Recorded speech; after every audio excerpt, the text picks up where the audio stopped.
Part 27, Lara. Hello, kamusta po? Muli po tayo nagbabalik. Sa episode na ito, malalaman natin kung hanggang saan ang kayang isakripisyo ni Lara para sa kanyang paglaya at kung hanggang saan naman ang kayang gawin ni Calix para hindi siya tuluyang pakawalan. Is this a game of revenge or is there still a lingering flame beneath the cold treatment?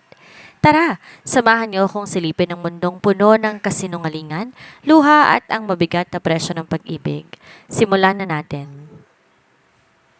Umiwas ng tingin si Lara, pilit pinapakalma ang sarili. Ramdam niyang parang pinupunit ang puso niya. Muling lumapit si Calix at hinawakan siya sa balikat, tila may plano tong halikan siya. Bago pa man tuluyang mapalapit ang labi nito sa kanya, isang matinis na tinig ang pumigil. Calix? Sabay silang napalingon sa pinto. Naroon na isang magandang babae, nakasuot ng mamahaling damit, may kumpiyansang ngiti at mga matang ng uuri. Calix, sweetie, kanina pa kita hinahanap, may pasalubong ako sa'yo? Anitong kumapit sa braso ng CEO.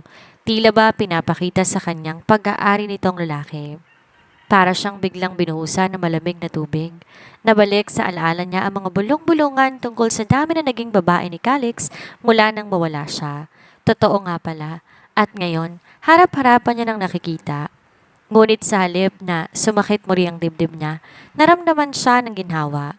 Mainam na mabaling sa ibang atensyon nito para tigilan na siya. Sweetie, nakakaistorbo ba ako? Kunwaring inosente at pa-cute na tanong ng babae, ngunit may halong yabang ang ngiti habang pinagmamasdan siya. Ang sarap dukutin ng mata nito. Sandaling tumingin si Calix sa babae at saka siya nilingon. Tamara, kahit kailan hindi ka makakaabala, you're very special to me. Anitong saka lamang siya binitawan. Lumapit sa girlfriend at inakbayan. Tamara, meet the majority shareholder of Megawide, Lara. Anito. Ba't parang nakulangan siya sa pakilala nito? Ngumiti siya. Hello, nice to meet you. Aniyang inabot ang kamay. Hi, bakit ngayon lang yata kita nakita dito sa Megawide? Sabi ni Tamara na hindi tinanggap ang palad niya. She's very busy. Come to my office, sweetheart. May gusto akong gawin natin. Malambing na sabi ni Calix. Napaupo siya sa upuan na makalabas ang dalawa. Nanghihina siya. Ilang oras pa lamang niyang kasama si Calix at parang isang taon na ang stress niya. Sana matapos niyang 3 buwan nang hindi inaatake sa puso. Napatingin siya sa kabilang side nang unti-unti bumababa ang remote curtain. Saka lang niya napansin ang katabi office niya ang opisina ni Calix at pumasok to kasama si Tamara sa loob. Anong gagawin ng dalawa at kailangan pang magbaba ng kurtina? Umispid siya, pinilit maging abala. Hindi siya dapat mag-aksaya ng oras. Naging abala siya sa pagkalkal ng mga dokumento sa kanyang opisina, mga papeles ng kumpanya na ibinigay ni Lolo Matias, mga kontrata at board reports na kailangan suriin. Nakasuot siya ng salamin, nakayoko sa mesa, nang biglang bumukas ang pinto nang di man lang kumakatok. Hindi pa tayo tapos kanina? Matalim ang tinig ni Tamara, nakatayo sa pintuan na parang siyang may-ari ng lugar. Di agad siya tumingin. Sa halip, nagpatuloy siya sa pagsusuri ng hawak na dokumento. May kailangan ka ba, Miss Tamara? Tanong niya ng walang emosyon. Tila ayaw sayangin na energy. Lumapit ang babae. Ang takong ng sapatos ito ay matinis at nakakairita sa kanyang pandinig. Oo, kailangan kong sabihin sa iyo ito ng harapan. Yumuko si Tamara. Nilapit ang mukha sa kanya. Layuan mo si Calix. Huwag na huwag mong iisipin na aagawin mo siya sa akin. Sa wakas, tumingin siya. Mabagal na inilis ang salamin at ibinaba sa lamesa. Ilang segundo siyang tumitig sa babae. Tamara, malumanay niyang sagot. Hindi ko siya inaagaw, kaya't huwag kang mag-alala. Saglit na napatigil si Tamara, ngunit agad din tong bumawi. Nagpakawala ng ngisi. Kung ganoon, mas mabuti. Dahil hindi ko hahayaang masirang relasyon namin. Hindi ako insecure sa'yo. Alam ko lang na madaming gustong magpapansin sa boyfriend ko. Nakangiti pa rin siya. Inuulit ko, wala kang dapat ipag-alala. Makakaalis ka na. I'm busy. Sandali silang nagtitigan. Parang dalawang tigreng nag-uumpugan ng titig. Si Tamara ang unang umurong, ngunit nagsalita pang ulit. I will be Mrs. Toledo, kaya't ayusin mong pakikitungo mo sa akin. Tumaas ang kilay niya. Mangyayari lang yan kapag pinirmahan na ni Calix ang annulment ng kasal namin. Aniyang nakakita ng pagkakataon para mapabilis ang pagpirma ni Calix. Parang binuhusan ng malamig na tubig si Tamara. Sandali itong napatigil, nakakunot ang noo at halos mabitawan ang hawak na handbag. Hindi totoo yan. Mariin itong sabi. Ngumiti si Lara, ngunit may bakas ng pait at pang-aasar. Hindi ako nanloloko. Bakit di mo tanungin ang boyfriend mo? Dapat mong malaman kung saan ka nakatayo. Hanggat hindi napipirmahan ni Calix ang annulment, ako pa rin ang legal na asawa. At ibig sabihin ikaw ay isa lamang. Ani ang ibinitin ng huling salita. Alam mo naman siguro kung anong tawag sa'yo. Kabet, querida, mistress, other woman. Bahala ka na kung anong gusto mong itawag sa sarili mo. Natigilan ang babae. Di makapaniwalang narinig yon mula sa kanya. Nanginginig ang labi nito, tila may sasabihin pa, ngunit wala nang lumabas na salita. Kung gusto mo talagang makuha si Calix, dagdag niya, habang sinusuot muli ang kanyang salamin at nakatuon ng atensyon sa hawak na papeles. Siguruhin mong mapapapirma mo siya ng mas mabilis. Ngayon palang pinapasalamatan na kita. Ang tingin ni Tamara kay Lara ay puro ng galit at pangamba. Bago to, nagmamadaling lumabas ng opisina. Pagkaalis nito, huminga siya ng malalim. Alam niya, ginamit niyang kahinaan ni Tamara para pabilisin ang isang bagay na ninanais, ang kanyang kalayaan. Napahinga siya ng malalim. Natututo na siyang gumamit ng ibang tao. Hinihingal at nanginginig ang kamay ni Tamara nang bumalik sa opisina ni Calix. Umiiyak to at magulong buhok. Agad nitong sinara ang pinto at lumapit sa mesa ng CEO. Calix, sinabunutan ako ni Lara.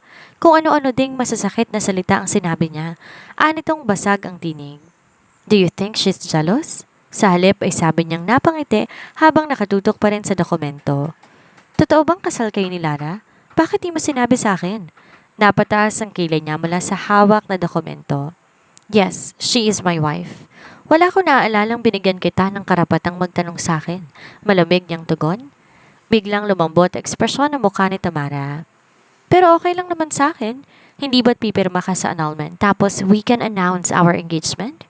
Lumapit si Tamara, nakayoko at halos sumagulhol na. Calix, mahal kita. Ginawa ko lahat para sa'yo. Pero paano kay pagmamalaki na akong girlfriend mo kung asawa mo pa rin siya? Ano na lang iisipin ng ibang tao sa akin? Alam mo namang sikat akong artista. Tumayo si Calix mula sa kanyang swivel chair. Malalim ang buntong hininga. Tamara, sumunod ka na lang sa mga utos ko.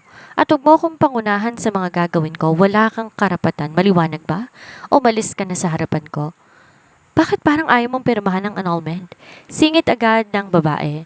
Halos pumutok ang ugat sa leeg sa sobrang emosyon. Dahil ba mahal mo pa rin siya? Leave. Ani ang di sinagot ang tanong. Parang pinagsakloban ng mundo si Tamara sa narinig. Umiling to, umaatras, hawak-hawak ang dibdib. Please lang, wag mo kong artihan. Wag mong kalimutan, I just hired you para itaboy ang iba yung babaeng lumalapit sa akin. But I have fallen in love with you, Calix. Fall in love with me or with my money? I love you, Calix. Tama na, Tamara. Bulyaw ni Calix, malakas at puno ng inis. Wag mo kong kulitin ng ganito. Simula pa lang sinabi ko na sa'yo wala akong ipinangako. Napasa po si Tamara sa bibig niya, parang di makapaniwala sa narinig. Tumulo ulit ang luha sa mga mata nito at saka ito napaupo sa gilid ng sofa. Nilapitan niya na to upang akayin palabas. Hawak na niya to sa braso, ngunit bago pa niya to kalad ka rin sa labas, bumukas ang pinto. Pumasok si Lara, may hawak na folder ng mga dokumento. Agad na nagbago ang kilos niya, parang pinindot ang isang switch. Mabilis niyang niyakap ng mahigpit si Tamara. Don't worry, sweetie, sabi ni Calix na siniguradong maririnig ni Lara. Hindi ko hahayaang saktan ka ng kahit sino. Napangiti si Tamara at agad na kumapit sa kanya. Nang dumako ang tingin niya kay Lara, nagbagong kanyang anyo, naging malamig at puno ng galit. Anong ginawa mo, Lara? Bulyaw niya. Bakit mo sinasabunutan si Tamara? Bakit mo siya ginugulo? Natigilan si Lara, ngunit agad na nakabawi. Ako? Ako ang nagdadala ng gulo? At kailan ko siya sinabunutan? Oo, mariing sagot ni Calix.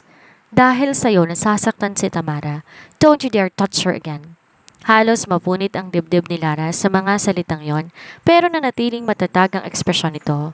Sa gilid, nagkunwaring umiiyak pa si Tamara, pilit nilalakasan ng hikbi. Calix, tama na. Baka lalo siyang magalit. Unawain na lang natin siya, baka may pinagdadaanan siya. Mula sa gilid ng mata tumingin si Lara kay Tamara na aasar sa lahat ng kasinungalingang pinapakain nito kay Calix. Sa halip na sumagot o ipagtanggol ang sarili, umikot na lang ang mga mata nito at saka tahimik na lumapit sa mesa at inilapag ang folder ng dokumento. Ito ang hinihingi mong report, malamig na sabi ni Lara. At tuluyan na itong lumabas ng opisina, hindi man lang lumilingon. Naiwan siyang nakayakap kay Tamara na agad niyang inalis nang mawala sa paningin si Lara. Kung dati pinapupunta kita dito once a week, dalasan mo ang punta. Gawin mong araw-araw. Don't worry, I will add payment. You will be properly compensated. Kita niyang pag-aliwalas ng mukha ni Tamara.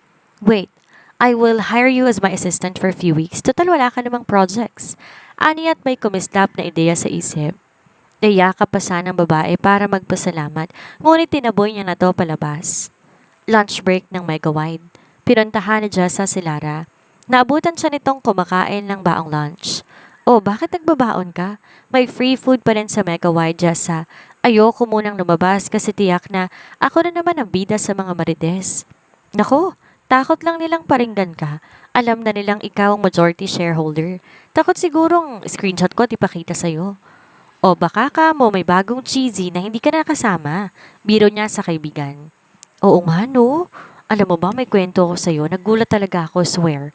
Bigla na lang ako inad ni Sir Calix sa Facebook. Natawa siya at nanlaki ang mata. Ha? Si Calix? Nag-add sa'yo sa Facebook? Hanip mga sikat na negosyante ng friends na na. Ibig sabihin, level up ka na.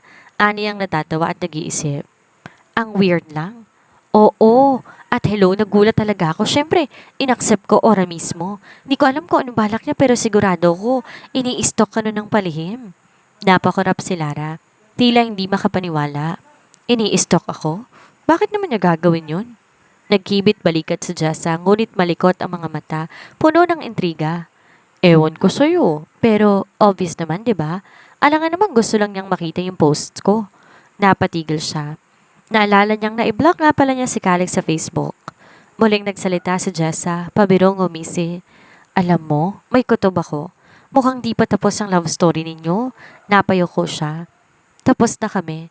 May mga tao talagang pinagtagpo kahit hindi nakatadhana. Hawak ni Jessa ang cellphone, nag-scroll to saglit at doon bumungad isang bagong post ni Calix. Larawan niyo ni na Calix at Tamara, nakangiti. May hawak pang bouquet ng mga pulang rosa si Tamara. Sa caption ay simpleng caption, For my sweetheart.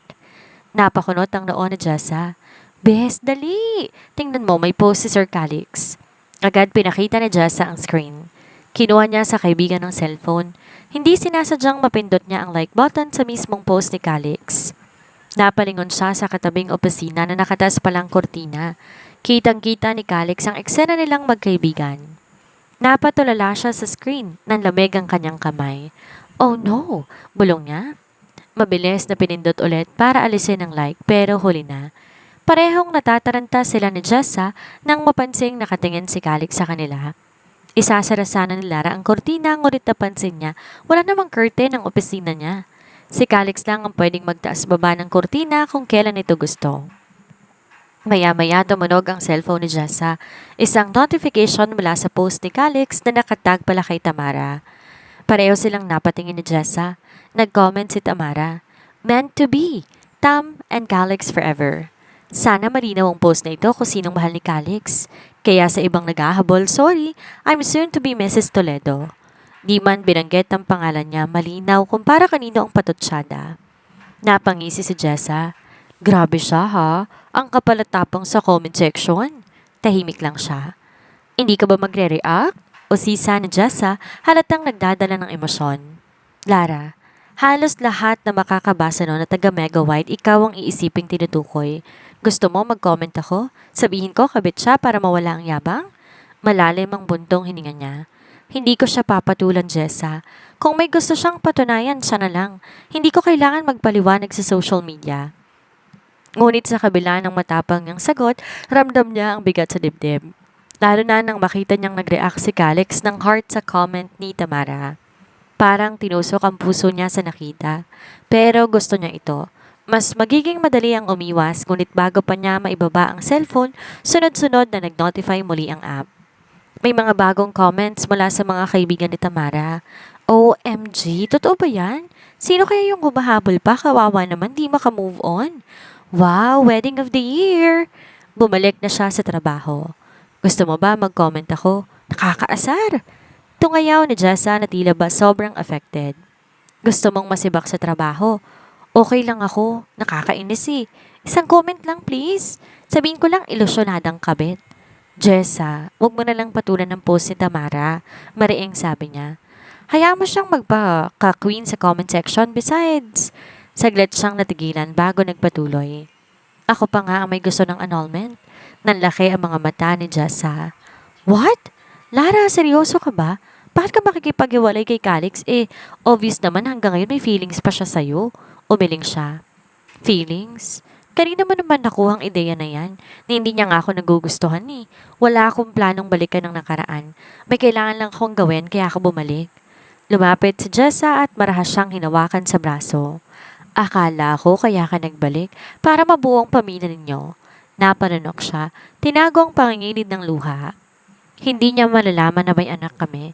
Gusto kong protektahan si Katie. Di nakasagot agad si Jessa. Napayuko na lamang ito, ramdam ang bigat ng pinapasa ng kaibigan.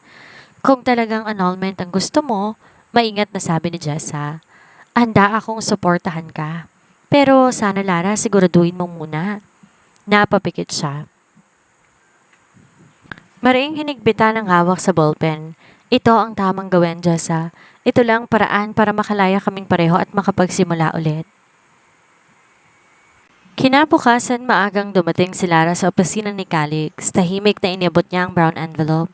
Bagong copy ng annulment. Malamig niyang sabi, Good morning, ang bango mo ah. Ang sarap yakapin at halikan. Sa halip ay sabi nito. Pakipirmahan at baka matapunan ulit ng kape. Ani ang di pinansin ang malagkit na titig ni Calix. Nasobrahan nga yatang wisik niya ng pabango. Kinuha yon ni Calix, bahagyang nagtaas ng kilay, binuksan niya at napansin ang pirma ni Attorney Lara. Lara, paano mo nakuha to ng ganito kabilis? Kahit ang legal team ng kumpanya hirap kumuha ng schedule sa kanya, pero ikaw isang araw lang? Tumitig lang siya kay Calix, hindi kumukurap. May mga bagay na hindi mo na kailangan malaman. Natawa si Calix, ngunit hindi ito umabot sa mga mata niya. Mukhang may malakas kang backer, pero fine. Nilapag niya ang envelope sa lamesa. Hindi ko pa rin pipirmahan. Sumiklab ang inis sa dibdib niya, pero pinigil niyang ilabas. Huminga siya na malalim at marahang nagsalita. Bakit ba, Calix? Ano pa bang hinihintay mo? Ayaw mo rin naman sa akin, hindi ba? May Tamara ka na. Pinost mo na nga sa social media mo eh. May bagong mundo ka na. Ano pa bang silbi ng kasal natin? Sandaling natahimik si Calix. Matindi ang tingin nito. Para bang sinusuri bawat salita at emosyon niya. I will sign the annulment but in one condition. Anong kondisyon? Kinakabahang tanong niya. I actually don't mind being married to you kasi pwede naman akong mambabae anytime, kahit kailan. Advantage pa nga sa akin. Wala silang habol dahil kasal na ako sa'yo. But if you really want your freedom para pakasalan ng lalaki mo, madali naman akong kausap. Nanlamig ang buong katawan ni Lara nang marinig ang sumunod na salita ni Calix. Kung gusto mong pumirma ako sa annulment, malamig ngunit mapusok ang boses nito. May kondisyon ako. Nakatingin ito sa mga mata niya na puno ng hamon. Sleep with me. Pagkatapos nun papayag na akong pirmahan ng papeles na yan, natigilan siya. Halos hindi makapaniwala sa kapal ng mukha ng lalaki. Napanunok siya at bagyang napaatras mula sa kinaupuan. Ano? Anong sinasabi mo, Calix? Ninuloko mo ba ako? Umiling si Calix, mariin at seryoso. Hindi ako nagbibiro. Alam kong kahit anong gawin mo, kahit natulungan ka pa ng pinakamagaling na abogado, kung hindi ako pipirma, wala kang makukuhang kalayaan. Kaya kung talagang gusto mong makawala sa akin, pakikipagtalik kang kapalit. I just miss the old times. Daman niya ang bigat ng bawat salita. Nakaramdam siya ng matinding pagkasuklam na kailangan niyang lamunin para manatiling matatag sa harap ng lalaki. Gusto niyang sigawan ito, sampalin o tuluyang iwanan na lamang sa mesang papel. Ngunit sa kabilang banda alaming tama ito, wala siyang magagawa kundi makikipag-cooperate si Calix. Ilang beses? Lakas loob niyang tanong. Kung isa lang baka makain niyang magpakalasing ng sobra tapos makakalimutan niya na kinabukasan ng nangyari. 1, sabi ni Calix. Nakahinga siya ng maluwag. 1 dozen. So, 12 times. Ayan na naman tayo mga kasummer. Nakakabaliw ang mga pangyayari, hindi ba? Isang dosenang gabi kapalit ng annulment? Napaka-unfair, napaka-demanding at talagang nakaka-high blood. Pero bago tayo magpaalam, pag-isipan natin to. Minsan sa buhay natin, may mga pagkakataon na handa tayong magsakripisyo ng sobra, gaya ni Lara, para lang makawala sa isang masakit at nakakulong na nakaraan. Handa tayong lunukin lahat ng pride at sakit, basta't matapos lang ang lahat. Pero ang aral dito mga bes ay ang pagtatanong sa sarili. Hanggang saan ang hangganan ng pagpapakumbaba? Dahil minsan sa kagustuhan nating makawala sa cage ng nakaraan, nakakaligtaan nating protektahan ang ating dignidad. Tandaan nyo, ang tunay na kalayaan hindi nakukuha sa pagpayag sa mga kondisyong yumuyurak sa ating pagkatao.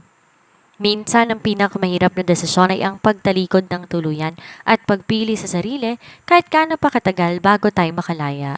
Ano sa tingin nyo? Tama bang gagawin ni Lara? O ito na ang simula ng mas malalim na pagkakamali? I-comment nyo ang inyong mga opinion at huwag kalilimutang mag-like at mag-subscribe para hindi kayo mahuli sa susunod na pasabog na bahagi ng ating kwento. Ako nga pala si Miss Sandra, hanggang sa muli nating kabanata.